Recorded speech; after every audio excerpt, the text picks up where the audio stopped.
Hi everyone. It's time for today's video based on New York Times connection game. It's basically a game where you create four groups of four words from 16 given words. You have seen the thumbnail, so you know what the first group we are discussing is. Watch to the end of this video, and I will also tell you the other three groups of four words, what each word means, and what they have in common. So the following words are for enjoy.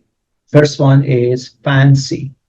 Now, to fancy is, usually you may not have heard that, but, people usually say, oh, that's a fancy restaurant that you have to like wear a special, whatever, attire or a not a uniform, but a tux or something, right? Oh, wow, that's a fancy golf club. Not everybody can go there. So fancy means kind of like, she or high class or elegant or something.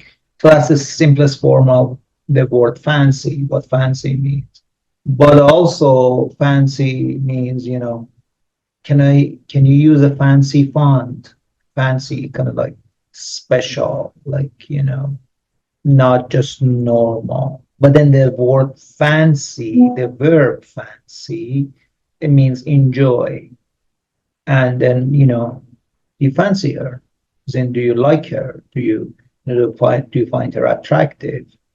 And then I quite fancy that girl, right? I like her, I'm attracted to her. But you could also say, would you fancy a beer? Like, would you want a beer? Right? Or I would fancy myself a burger. So you can use fancy as in like, enjoy, but then you can also say fancy that. I wish I had $1 million and didn't have to work the rest of my life. $1 million could probably you should still pretty work. But anyways, and then somebody said fancy that, as in imagine that, think about that. The next word for enjoy is love. Love is in the simplest form is that I love you and you love me and whatever, loving, hating. But you can also say, I love what you've done with the place, like I like the way you decorated everything. And you can also say, I don't love the idea, as in I'm really not, I don't really enjoy it, but I love the atmosphere of this restaurant. Or, so love, enjoy, really immensely enjoy something. And then I love, so it could be romantic love, and then could be just loving. I love my pizza. Or we even have these things like dog lovers, pizza lovers, outdoors lovers. We use this lovers thing to create a group of people. Walk lovers, game lovers, money lovers, meat lovers, whatever. It's just you can add lovers to anything and kind of create a group. And as a noun, love, this is love and hate. But also love has a meaning of zero in tennis. Love, but also it's also a term of affection. See, love, that's a very British thing. In America, you don't say love usually to people, but in England they do. Like, a 60-year-old man, bus driver could call you love, which is like, it's not really that you're in love with them or they're in love with you. It's just that a term that they use in England. And then, you could say my love, which is different. If you say my love, then that's really, much deeper and it's different. So I just wanted to say that thank you for, wanted to appreciate your journey in English. So I just wanted to appreciate you coming here and watching my videos and working on your English. I know that this could be frustrating for a, English as a second language intermediate learner like you, because you may start English quite easy and it's English is deceptively simple when you start learning it. But when you keep going and keep mastering and keep getting better, like at your level, intermediate level, English becomes difficult because you then discover all these exceptions, all those regulations that you learned aren't going to help you. And if you just want to use them, you're going to get in trouble, right? So take the word, the diphthong OUGH. So COUGH is cough, right? But THOUGH is though. So it's, you can't use that. You can't use that for pronunciation. You can't use that for grammar, anything. So I just wanted to ask you to keep going, keep coming and watching my videos, keep working on your English. I've been doing this for more than 40 years and you will be rewarded. Your English is going to be better than the people who are born into that culture, the Brits and the Americans and everything, because you're working on it and they were born to it. So just keep coming back and watching my videos, comment and share, and also watch English language movies with English subtitles. Get out of the habit of using a dictionary. Get out of the habit of trying to find the exact meaning for something. Okay. So the next word for enjoy is relish. Relish the thought. I relish a cold shower right now. I would really enjoy it. Relish this moment. Enjoy this moment. Another word for it is like bask in this moment. You just won an award. Enjoy it. Or if you're a comedian, people just laughed at you. Relish it, right? So relish is enjoy, really getting to that moment. And as a noun, relish is sauerkraut. It's the thing that you put on your hot dog. It's usually green. And the last word for enjoy is savor. Now, savor, SAVOR, that's the American spelling. If it is the British spelling, it's SAVOUR. Like, you're a wine connoisseur and savor the wine, savor the moment. So when you savor, you enjoy something, but you kind of take your time. Relish and savor are similar in that, but savor is really much more commonly used here. It's kind of, again, bask in that moment. I savor every minute that I spend with you. I savor this amazing steak that you made for me. Savory then means something which is very enjoyable, very, this is a savory situation. This is a satisfactory situation. And then unsavory is a situation which is not that desirable. It's not that nice. It's not that great. Unsavory. Hey there, friend. Nice to meet you. I am Hamid. Sorry for the interruption. If you are enjoying this video and are looking to take your English fluency and vocabulary to the next level, I've got something special for you. I offer personalized one-on-one coaching sessions tailored to your unique goals and interests. Whether you're focusing on grammar, vocabulary, pronunciation, or all around communication skills, I'm here to help you master English in a way that's fun and effective. Ready to elevate your English? Click on the link in the description below to book your session with me today. Let's embark on this journey to English mastery together. Don't forget to like, share, comment, and subscribe for more tips and tricks on mastering English. So these are all the words that mean sequence. Chain. Now, chain in its simplest form is the, chain, the metal thing that link by link by link, everything they're linked. The chain is linked, right? So your bicycle has a chain. And then, you have a assembly line where there's a chain, there's things on it. But it's also a sequence. Describe me the chain of events that landed you in jail, right? Chain of events, the sequence. To chain smoking and then putting it down, out, and then smoking another one, chain smoking. Then on internet, we have these chain letters that you should send this to another 50 people. And if you do, you'll win $10,000. If you don't, your mother will get sick. So chain, sequence, and then you can say chain, of course, is this thing. If I had a chain around my neck, but then chain is like being in chain, right? Like being detained, being in chain. unchain yourself, right? When you're arrested, when you're a slave, unchain yourself. Then we have things like chain of command. There's the CEO and there's the vice president and there's the manager, there's the director. Chain of command. There's president and the secretary. Chain of command, chain of events. So that's chain. Then we have sequence for series. The series of events. It could be basically chain of events. What are the series of things you did? The sequence of things you did. Through the series of coincidence, I ended up in Tulsa. I got on the wrong plane and were drunk or whatever. Series. Now, series is also a term that you use in TV series. So you have a TV series.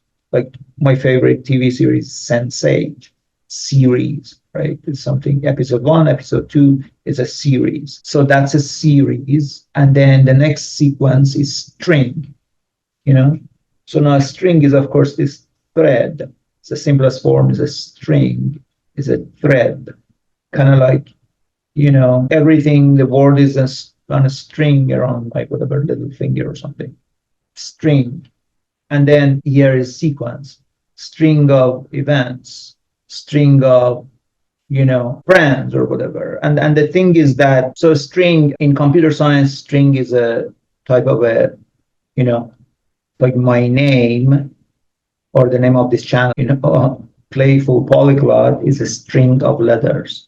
String and not a number sequence is a string.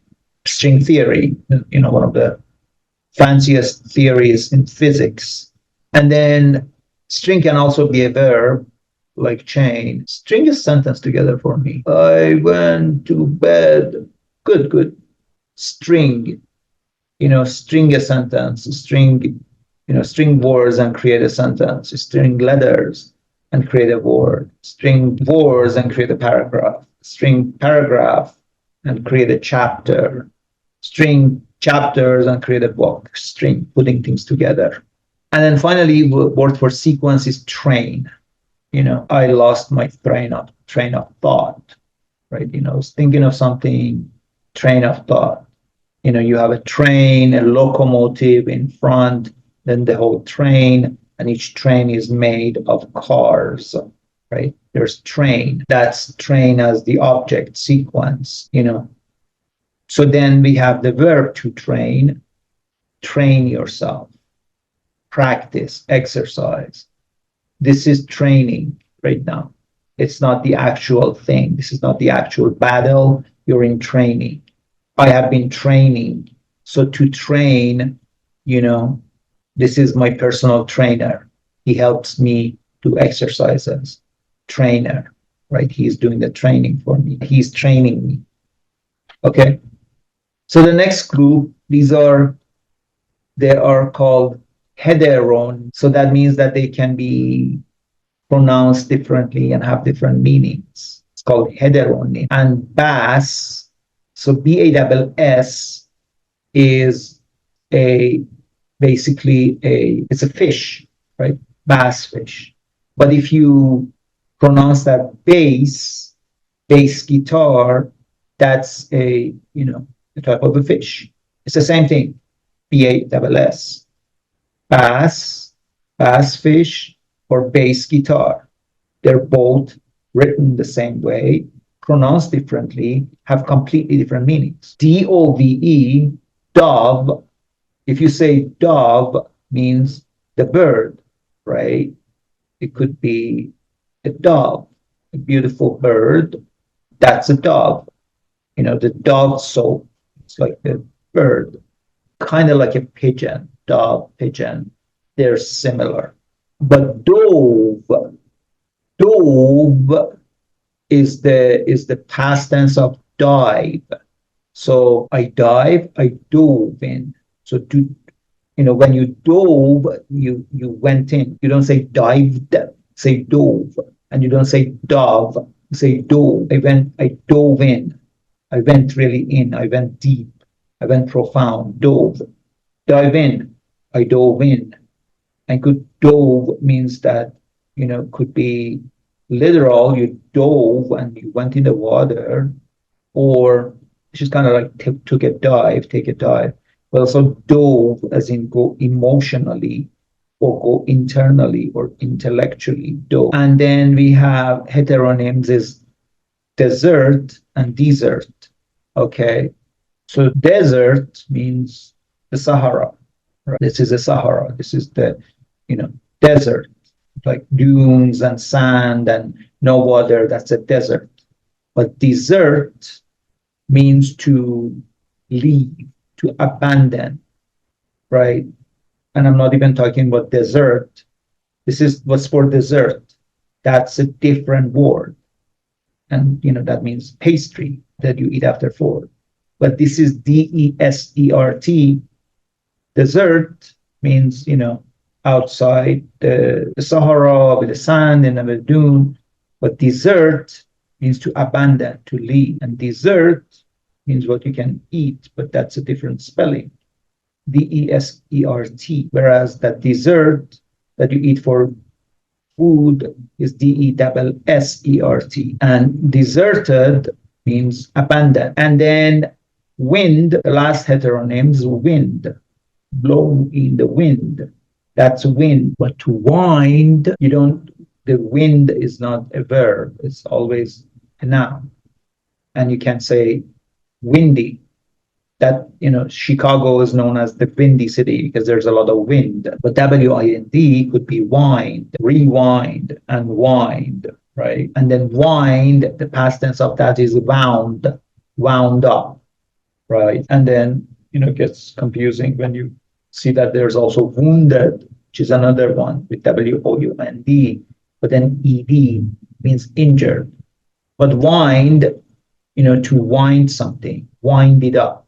You wind a clock up, wind it. Unwind means I just want to unwind, as in I want to relax, right? Rewind is something you used to do back in the day when we had things to rewind, like tapes, but you can also rewind. You can say stories like the other person. Rewind as in go back. And then we have windy. So windy means, a windy day, a windy city. Windy is a windy road. That means that it's not a straight road. It goes all sort of places. It just, winds its way. That's wind. And then the final group is, these are the groups the words that come with trap. They end with trap. Bear, BEAR, not, it's apparently it's the latest thing on internet, bear versus man or something, whatever, latest meme or fad or something. So bear trap, this means a trap that catches bears. So bear is that animal, the big, tall, scary animal. That's a bear. Now let's talk about bear, BEAR, bear. And of course, if you have BEER, that's beer, which is the thing you drink, like, so beer. But then bear, BEAR, means the animal bear. But then you can say bear with me. Bear with me is no longer, of course, is not the noun bear. Bear with me as in stay with me. Don't go away. Bear with me, please. Be patient. But to bear means to also to tolerate. Can you bear this moment? Can you handle it? And the past tense of that is born. I was born incapable. I was turned incapable. Born, that's BOURNE, as opposed to BORN, which is born, which is, I was born in the Middle East, born, right? And that's for, to bear. But then I was born witness, as in I was watching this event unfold. So then we have bear, which is the animal, and then bear means to tolerate. And then we have beer, which is the drink. And then we have bear, as in B-A-R-E, which is naked without clothes, and then barely, which means I barely slept last night, as in, I couldn't sleep. That's barely, very little. Not to get confused with, that's B-A-R-E-L-Y, barely, not to get confused with barley, which is B-A-R-L-E-Y, which is a type of a legume, I guess. The next one is sand trap. I don't really know what a sand trap is, but sand, of course, is what you find on the beach. You find sand, something is sandy. The beach can be sandy. You create a sand castle. Sand is like doesn't really sand. You can also say sandy hair, which is a color of a hair. But sand also means the verbs to sand, which is kind of like, and that's why we have sandpaper. You sand it. It's like a rough, kind of almost like glass thing on a paper that you sandpaper something, right? You sandpaper it. Another one is speed trap. Now, a speed trap is when cops are waiting for you when they wait for you to speed. So to speed means to go fast, right? So speed can be a verb and can be a noun. What is your speed? What's your velocity? How fast can you go? Speed. Now, speed is another thing, is a drug. I think it's some kind of a meth or something is a speed. But then speed means to go really fast. He was speeding, almost like going really fast. And the past tense of that is sped, right? He was speeding, he sped. Can you speed up? Speed up, go faster. Speed, the noun means velocity, but speed means to go up. Speed it up. Speedy, fast, rapid. And the last one is tourist trap. Now, tourist trap is these places where, tourists are charged a lot of money in different countries, usually third world countries. That's a tourist trap. It's not really where the natives go. It's just food is not good, and it's just a tourist trap. Tourist comes from, tourist is not necessarily a traveler. Tourist is a person who does tourism, kind of just goes and takes pictures and maybe eats the food and is there for 3 days, doesn't learn the language. That's a tourist. And because of that, and it comes from tour, going on tour is tourist. And then what comes from tourism, and also tourist can be almost a derogatory term for somebody who's just not committed to something. You're just a tourist. You're not going to stay here long. Or even, about an idea or about the concept, you're just a tourist. You don't want to go deep. Okay, so I hope you learned something. Have a great day and see you tomorrow.